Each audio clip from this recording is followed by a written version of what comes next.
Darling fans కు కిక్కిచ్చే news వచ్చింది.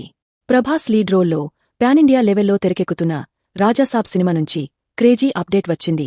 ఈ సినిమా టీజర్ జూన్ 16న రానున్నట్లు మేకర్స్ ఇప్పటికే అనౌన్స్ చేశారు. కానీ మరోసారి టీజర్ రిలీజ్ వాయిదా పడనున్నట్లు ప్రచారం సాగింది. దీనిపై మేకర్స్ తాజాగా క్లారిటీ ఇచ్చారు. చెప్పినట్లే జూన్ 16న టీజర్ రానున్నట్లు తెలిపారు. ఈ మేరకు సోషల్ మీడియాలో మరో పోస్ట్ షేర్ చేశారు. మేం చెప్పామంటే పక్కా చేస్తామంతే, జూన్ 16న వస్తున్నాం అంటూ రాసుకొచ్చారు. డైనోసర్ ఇన్ డార్లింగ్ అవతార్ అనే డిజైన్తో ఉన్న పోస్టర్ షేర్ చేశారు. డార్లింగ్ ఫ్యాన్స్లో జోష్ నింపేందుకు మేకర్స్ ప్లాన్ చేస్తున్నారు.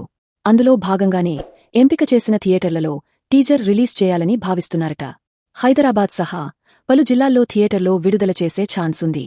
అయితే దీనికి సంబంధించి లొకేషన్లు, సమయం ఇంకా పేర్కొనలేదు.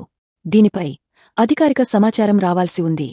అలాగే ఈ సినిమాకు సంబంధించి కంటెంట్, ఫోటోలను ఇతరత్రా ఏమైనా సోషల్ మీడియాలో లీక్ చేసినట్లయితే కఠిన చర్యలుంటాయని మేకర్స్ హెచ్చరించారు. దీనికి సంబంధించిన అకౌంట్లు కూడా నిలిపివేస్తామని వార్నింగ్ ఇచ్చారు. ఎవరు కూడా ఎలాంటి లీకేజీలు ఇవ్వొద్దని, ఈ విషయంలో తమతో సహకరించాలని కోరారు. ఈ టీజర్ను అందరం కలిసి సెలబ్రేట్ చేసుకుందామంటూ ఎక్స్లో పోస్ట్ షేర్ చేశారు. కాగా ఈ సినిమా రొమాంటిక్ హారర్ కామెడీగా రానుంది. ఈ చిత్రంలో మాలవిక మోహనన్, నిధి ఆగర్వాల్, రిద్ధి కుమార్ హీరోయిన్లగా నటిస్తున్నారు. బాలీవుడ్ సీనియర్ నటుడు సంజయ్ దత్ కీలక పాత్రలో కనిపించనున్నారు. తమన్ సంగీతం అందిస్తున్న ఈ సినిమా పీపుల్ మీడియా ఫ్యాక్టరీ బ్యానర్పై టీజీ విశ్వప్రసాద్ నిర్మిస్తున్నారు. ఈ ఏడాది డిసెంబర్ 5న థియేటర్లలో గ్రాండ్గా విడుదల కానుంది.